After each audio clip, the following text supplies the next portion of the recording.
My name is Dr. Sarah Chin. For 12 years my family believed I was a failure. A dropout. Someone who couldn't hack it in the real world. They had no idea I'd been saving it. If you've ever been the family punchline, hit that like button and subscribe right now. You're not going to want to miss what happened next. Growing up in Chicago's suburbs, family hierarchy was clear.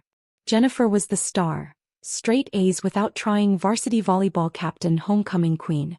She married Ryan Mitchell, a corporate lawyer, at 24. They had 2 perfect children and a perfect house in a perfect suburb. I was the weird one. The kid who brought library books to family barbecues. The teenager who spent lunch periods in the computer lab instead of the cafeteria. The daughter who asked too many questions and never quite fit. Sarah's brilliant, Dad would say, but she lacks common sense. Book smart, not street smart. Mom's version was gentler. Sarah just sees the world differently. She's special. The word families use when they mean difficult. I got into MIT at 17. Full scholarship. Computer science and bioengineering double major. My family came to orientation, took photos in front of the Great Dome, and Dad pulled me aside. Don't waste this opportunity trying to prove something, he said. Just get your degree, get a good job at Google or Microsoft. Stable. Secure. I nodded. I already knew I wouldn't. At MIT I found my people. Professor Elena Rodriguez ran the computational biology lab, working on algorithms that could predict disease outbreaks. I joined her team freshman year, spending 70-hour weeks coding predictive models while my roommate went to parties. You're missing college, she'd say, concerned. I'm building something that matters, I'd reply. By junior year I'd co-authored 3 papers. By senior year I'd developed an algorithm that could predict viral mutation patterns with 76% accuracy, unheard of at the time. The CDC noticed. So did the WHO. Professor Rodriguez wanted me to stay for a PhD. My family wanted me to get a real job. Sarah got accepted to MIT's doctoral program, Mom announced at Thanksgiving. Pride in her voice finally. How much longer in school? Uncle Tom asked. You're already 21. 5, maybe 6 years, I said. The table went quiet. Jennifer exchanged looks with Ryan. 6 more years. Dad's fork paused midair. Sarah, you need to start your career. Jennifer was already working at your age. This is my career, Dad. Disease prediction algorithms could save millions of lives. That's wonderful, honey, Mom said in that tone that meant it wasn't wonderful. But you also need to think practically. Marriage, children, stability. Jennifer leaned in, voice syrupy. Sarah, you're so smart. But maybe it's time to join the real world? Ryan's firm is always looking for IT support. I could ask. I'm not doing IT support, I said quietly. I'm researching pandemic prevention. Pandemic prevention. Dad laughed, not unkindly. Sarah, when was the last major pandemic? These are fantasy scenarios. Get a job that pays real money now, not theoretical money someday. I stayed at MIT. Got my PhD in 4 years instead of 6, fueled by spite and coffee. Published 12 papers. Developed models that could predict disease spread patterns based on travel data, climate conditions, and genetic sequencing. I was 25, had a doctorate from MIT, and my family still introduced me as Sarah, she's still in school. After my PhD, I took a position at the CDC in Atlanta. Not glamorous, not lucrative. Government salary, shared apartment with 2 roommates, budget that didn't include fancy dinners or designer clothes. At Jennifer's housewarming party for their second home, a lake house, relatives cornered me. Still with the government? Aunt Linda asked. Don't they pay terribly? It's enough, I said. Jennifer's doing so well, she continued. Ryan just made partner. They're thinking about a vacation home in Tuscany. I smiled. That's great for them. What I didn't say, I was leading a team of 40 researchers. We were building the world's most sophisticated disease surveillance network, tracking viral mutations in real time across 6 continents. My algorithms had already predicted 3 minor outbreaks before they became regional epidemics. But I drove a 10-year-old Honda and shopped at Target, so clearly I was failing. When I was 28, I left the CDC. Not for failure, for opportunity. A tech billionaire named Marcus Webb had read my papers and wanted to fund something bigger. He offered me $200 million to build a private research institute focused on pandemic prevention and response. I called it the Global Health Security Initiative. GSI for short. I didn't tell my family. By then I'd learned they measured success by visible markers. Houses, cars, vacation photos on Instagram. My work was invisible to them because it lived in computer models, research papers, and quiet government briefings. I let them think I was doing consulting work and some research projects. Sarah's still figuring things out, Mom would say at family gatherings. Not mean. Just, it resigned. Over the next 4 years, GSI grew. We hired 120 researchers from 16 countries. We built partnerships with the WHO, CDC, and health ministries worldwide. We developed AI systems that could detect unusual disease patterns within hours instead of weeks. We identified and helped contain 4 potential epidemics before they made international news. A novel influenza strain in Vietnam. A drug-resistant bacteria in Bangladesh. 2 separate viral mutations that could have gone airborne. Nobody knew. That was the point.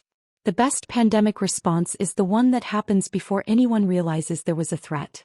Forbes ran a profile on me when I was 30, the woman building the world's pandemic defense system. My family didn't see it. They didn't read Forbes. Jennifer read Real Simple and Architectural Digest. I still lived modestly. My apartment was nice but small.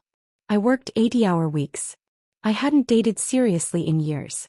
At family events, I was the spinster aunt, the workaholic sister, the daughter who never settled down. Sarah's married to her work, Uncle Tom would joke. He meant it as an insult. I took it as truth. Drop a comment and let me know where you're watching from tonight. In November, 4 years after founding GSI, our algorithms detected something unusual. A respiratory virus in Wuhan, China. Not confirmed yet. Just patterns. Travel data showing unusual hospital visits. Social media posts mentioning respiratory symptoms. Genetic sequences uploaded to medical databases showing a novel coronavirus. This one's different, I told my team. The mutation rate. The transmission pattern. This could be bad. We alerted the WHO on December 1st. They investigated. On December 31st, China officially reported the outbreak. By January, I knew we were facing a global pandemic. Our models predicted 3.2 million deaths worldwide if containment failed. Possibly more. I called the White House, the CDC, the WHO, anyone who would listen. Dr. Chen's models have been accurate before, the CDC director told the National Security Council. We should take this seriously. Some did. Most didn't. It's just another flu, they said. She's being alarmist. I wasn't being alarmist. I was being right. As the virus spread, first China, then Iran, then Italy, I stopped sleeping. GSI became command central for pandemic response coordination. We shared our predictive models with governments. We helped identify high-risk regions. We worked with pharmaceutical companies on vaccine development logistics. I didn't call my family. There wasn't time. In March, when the world finally understood what was happening, my phone rang. Jennifer. Sarah, are you okay? This virus thing is scary. Ryan thinks we should buy extra supplies. Do you think it's that serious? Yes, I said, exhausted. It's that serious. Stock up on essentials. Stay home. This is going to get worse before it gets better. Worse? Sarah, you always catastrophize. Remember when you said, Jennifer, I have to go. I'm in the middle of something. You're always in the middle of something, she snapped. This is family. But fine, go back to your important work. She hung up. I went back to my screens, my models, my team working around the clock to help governments understand what was coming. By June, the world was in lockdown. 2 million dead globally. Economies shattered. Hospitals overwhelmed. My team had been working nonstop for 6 months. We'd helped coordinate testing protocols. Shared treatment data. Predicted hotspots before they exploded. Our vaccine development models had identified the most promising candidates, potentially saving months in the race for immunization. Governors called me. Presidents called me. I briefed the UN Security Council via Zoom at 3 a.m. My family called too. Once. In April. Sarah, can you get us masks? Mom asked. They're sold out everywhere and you work in medical stuff, right? I'm trying to prevent a global catastrophe, Mom. I can't source PPE for personal use. Well, excuse me for asking, she said, hurt. Jennifer said you'd probably say that. Said you've always been too focused on your career to help family. I wanted to scream. Instead I said, I'm sorry. I'll see what I can do. I had my assistant send them N95 masks from our research supply. They never said thank you. In August things stabilized slightly. Still terrible but manageable. The vaccine trials were promising. My team had been working 24/7 for 8 months. We were exhausted. That's when the invitation came. The Chin family reunion, scheduled for October, assuming the pandemic was over by then. Jennifer was organizing it. The email included a family directory. Names, occupations, achievements. Chin family directory. Asterisk Robert Chin, dad retired insurance executive. Asterisk Linda Chin, mom retired school counselor. Asterisk Jennifer Chin Mitchell, marketing director Johnson and Associates. Asterisk Ryan Mitchell, partner Mitchell and Ross Law. Asterisk Sarah Chin, unemployed / between positions. Unemployed. Between positions. I stared at the screen. Then laughed. Then cried. Then laughed again. My assistant David walked in. Dr. Chin? The WHO director is online too. Tell him I'll call back in 5 minutes, I said. I need to process something. David glanced at my screen. Read the email. His face went carefully neutral. They don't know, he said. Not a question. They've never asked, I replied.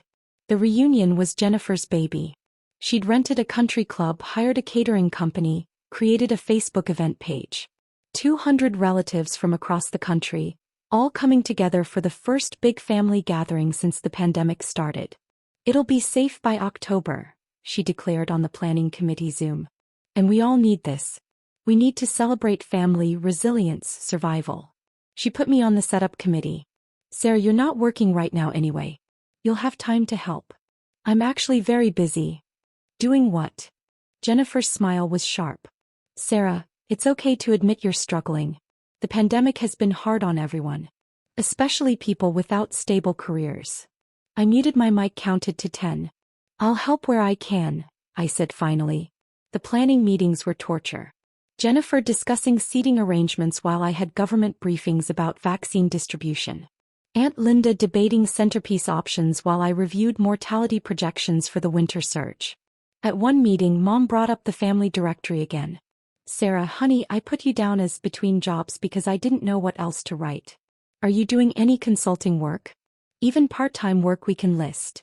The Zoom grid showed 25 relatives, all looking at me with sympathy. Poor Sarah. Can't catch a break. I'm working, I said carefully. Full-time. More than full-time, actually.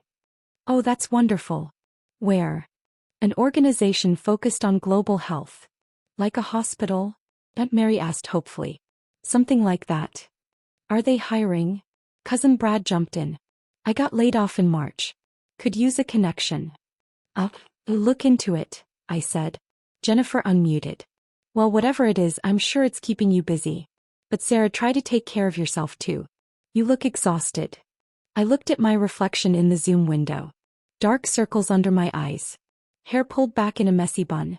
No makeup. Wearing a Jisai hoodie that had coffee stains. He was right. I looked like hell. I'll try, I said. What I didn't say. I looked like hell because I'd been awake for 36 hours straight coordinating vaccine trial data. Because my team had just helped identify a mutation that could affect vaccine efficacy. Because I'd spent the morning on a call with pharmaceutical CEOs and the afternoon with epidemiologists in Mumbai. But sure, Jennifer. I try to take care of myself. Hit that subscribe button if you've ever had to prove yourself to people who couldn't see your worth. Because what happened next changed everything. In September, a journalist from Time magazine contacted me. They were doing a year-end piece on the pandemic response. Who got it right, who got it wrong, what lessons we'd learned. We'd like to interview you, Dr. Chin, she said. Your organization's work has been remarkable. Quiet but remarkable. I don't usually do press, I said. I understand. But people should know what GHSI did. You predicted this. You warned people. You helped save lives. I thought about it. About visibility. About whether my family knowing would even matter. Hey, I said. But I want accuracy. No sensationalism. Just the truth, she promised. The interview took 4 hours. We talked about the early warning signs. The resistance I'd faced. The models Jisai had built. The coordination work we'd done behind the scenes. Why didn't you go public earlier? She asked. If you'd done a media campaign, maybe more people would have listened. Because pandemic response isn't about credit, I said. It's about results. Every hour I spent doing interviews was an hour I wasn't spending solving problems. I chose problems. No regrets. I thought about my family's reunion directory. Unemployed/between positions. Some regrets, I admitted. But not about the work. The article came out in October. 3 days before the reunion. I didn't know they were considering me for anything bigger. Nobody at Jisai knew. October 10th. The country club was decorated with fall colors. Oranges, reds, yellows. 200 relatives milling around, catching up after months of isolation. Everyone masked initially, then gradually removing them to eat and drink. I arrived late. I'd had a morning call with vaccine manufacturers about production scaling. David had practically shoved me out of the office. Go, he said. See your family. Try to have fun. Fun, I repeated dubiously. Or at least enjoy proving them wrong, he said with a grin. I wore a simple black dress. Still had my Jisai lanyard in my bag. I'd come straight from the office. No time to go home and change properly. Mom hugged me at the door. Sarah, you made it. We were worried you'd bail.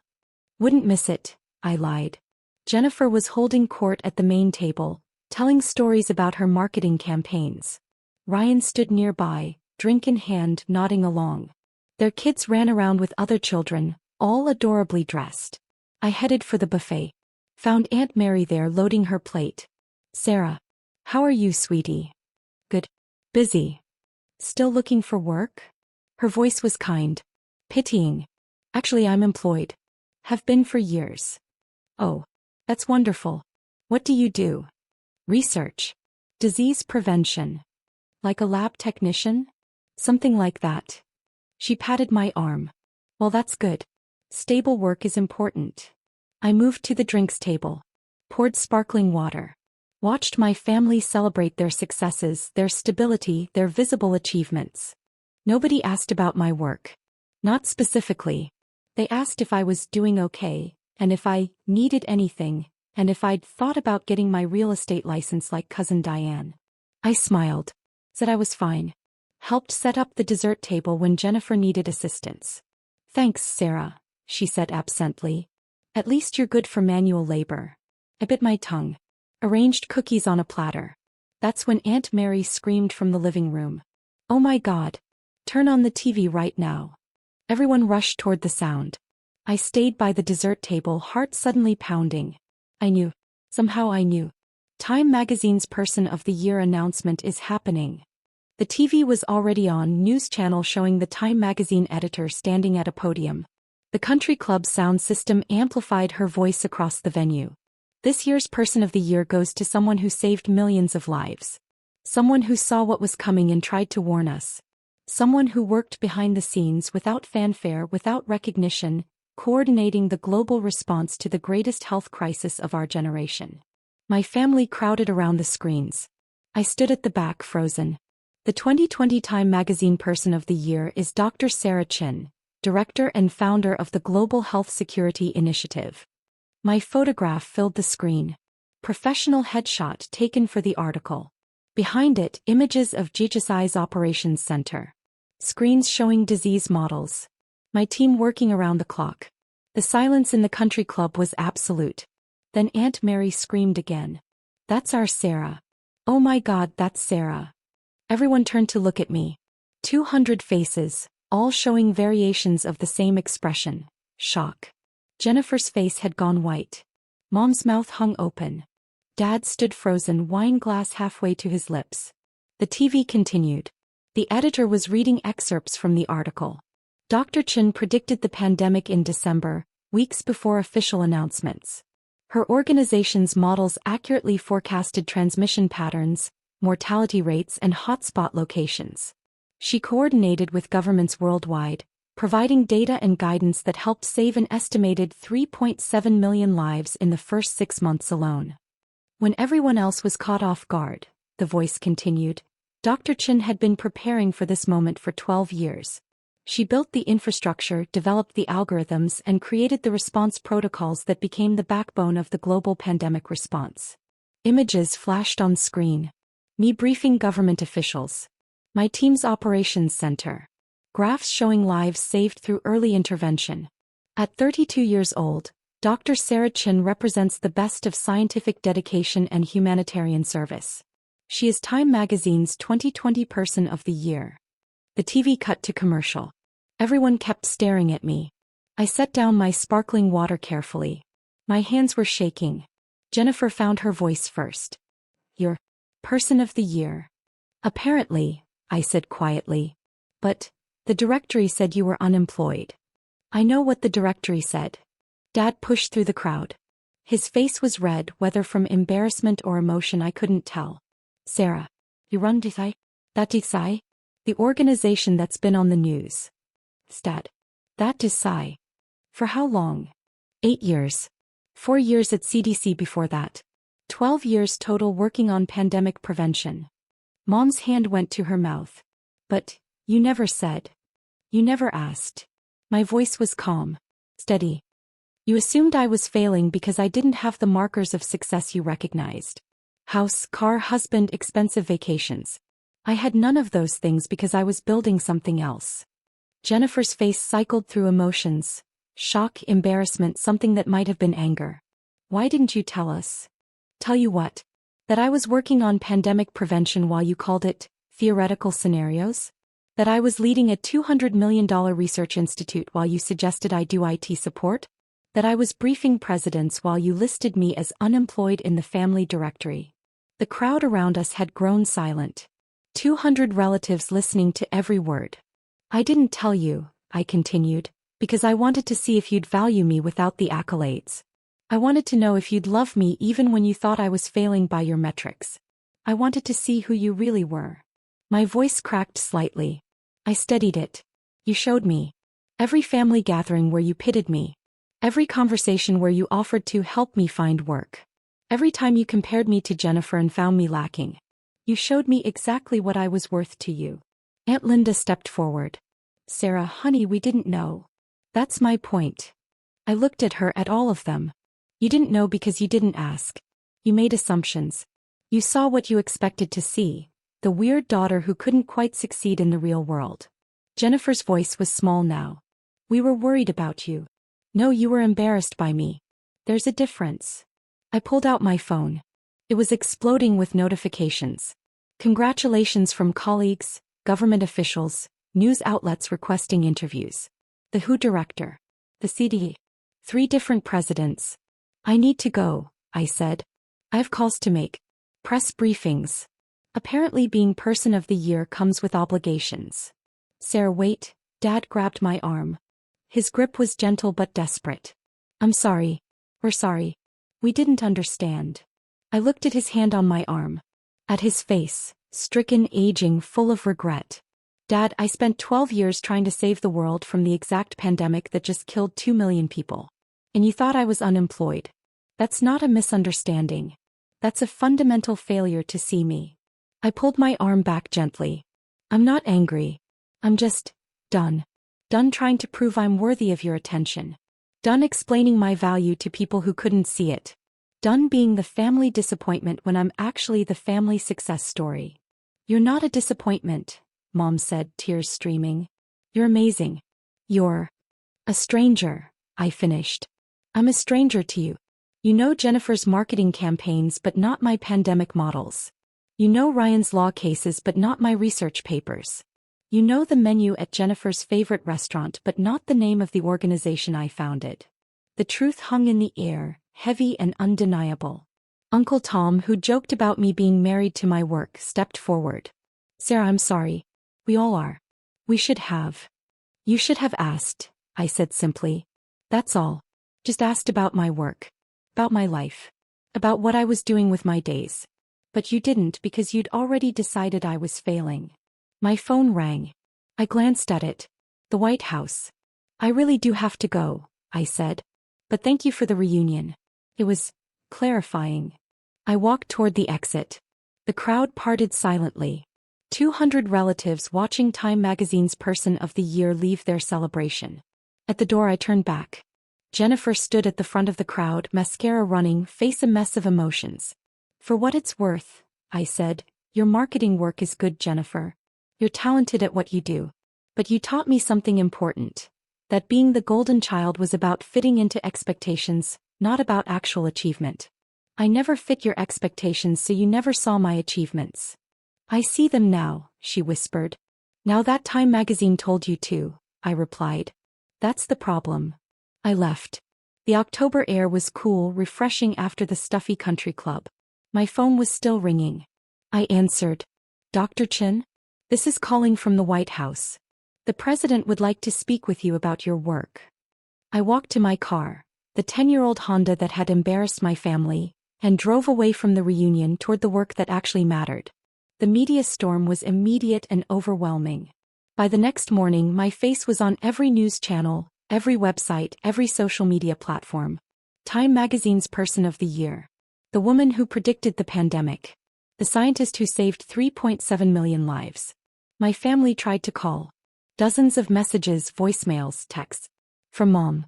Sarah, please call us. We need to talk. We're so proud of you. From Dad, I can't believe we didn't know. I'm so sorry. Please let us make this right. From Jennifer, I was wrong about everything. Can we please talk? I didn't respond immediately. I was busy. Press conferences. Government briefings. Interviews with CNN, BBC, Al Jazeera. Everyone wanted to know about the woman who'd seen the pandemic coming. David fielded hundreds of interview requests. Dr. Chin, NBC wants an hour special. Netflix wants to do a documentary. There's a book deal offer for $3 million. No books yet, I said. The pandemic isn't over. We have work to do. But your family can wait, I said firmly.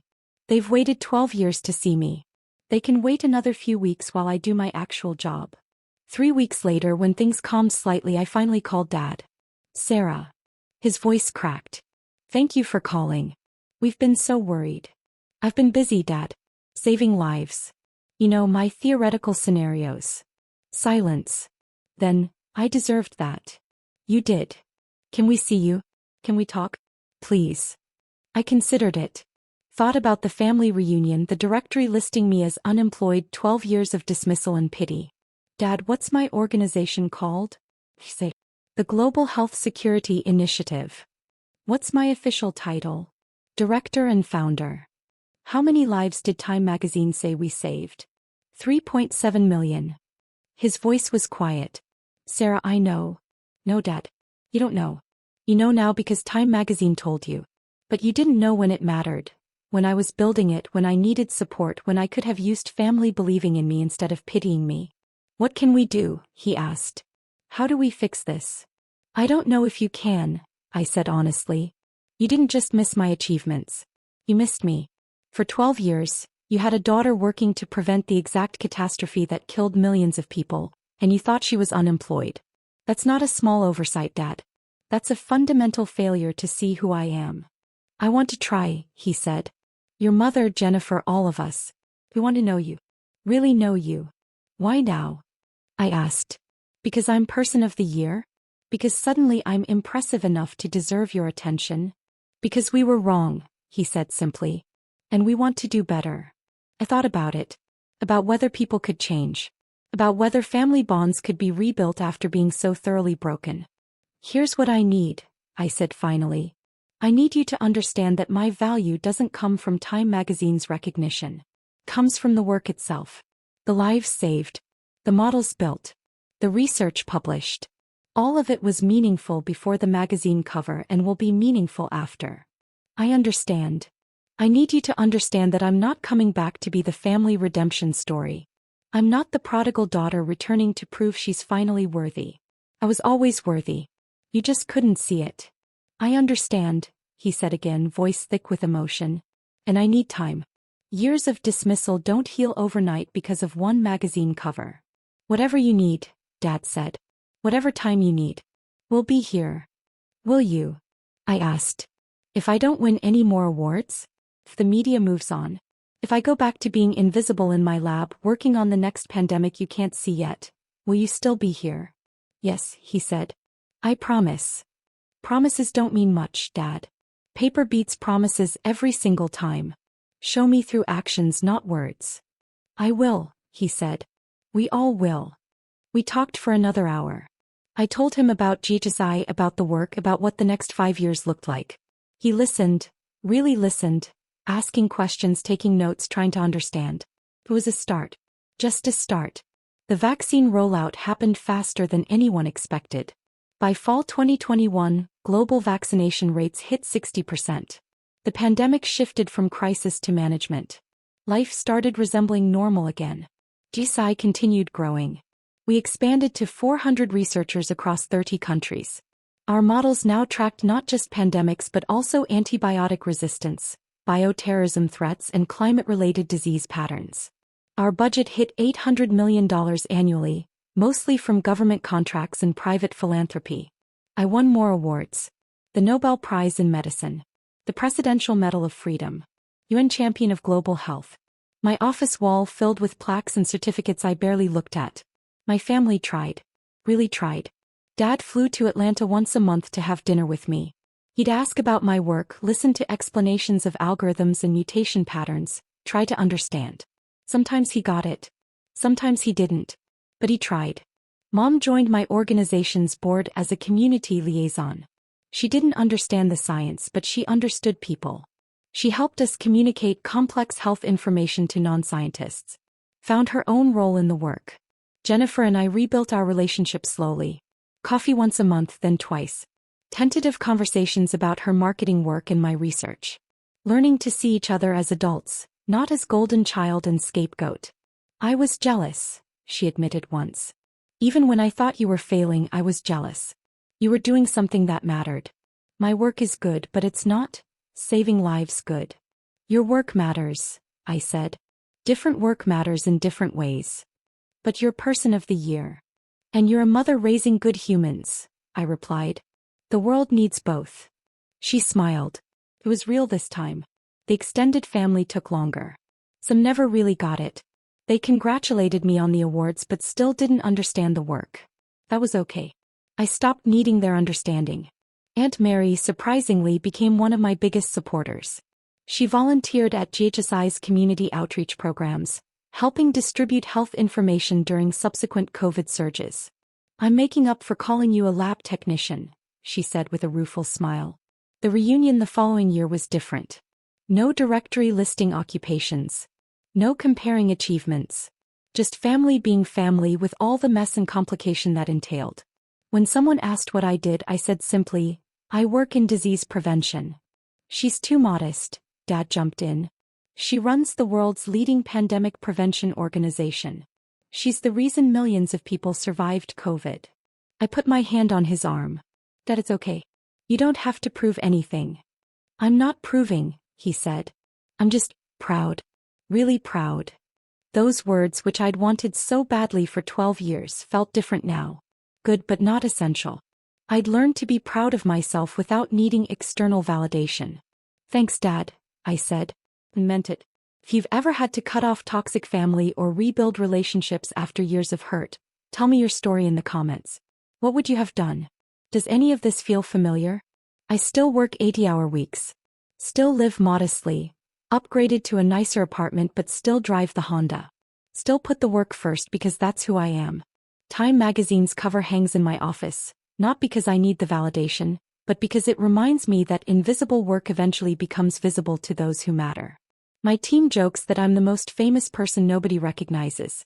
I can walk through airports, grocery stores, restaurants without being noticed.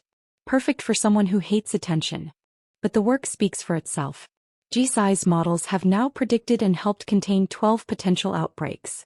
We're developing AI systems that can identify new pathogens within days of emergence. We're training the next generation of pandemic responders. When the next pandemic comes, and it will come, the world will be more prepared. Not because of my magazine cover, but because of systems built quietly over years by people who saw problems others couldn't. I'm Dr. Sarah Chin. I run an $800 million pandemic prevention organization. I was dismissed as unemployed by my own family while saving millions of lives. I'm Time Magazine's Person of the Year. But more importantly, I'm someone who learned that external validation, from family, from magazines, from anyone, is nice but not necessary. I learned that doing meaningful work is its own reward. That being underestimated is sometimes an advantage. That walking away from tables that don't value you isn't failure. It's freedom. My family sees me now. Finally. But I'd already learned to see myself. And that's the only recognition I truly needed.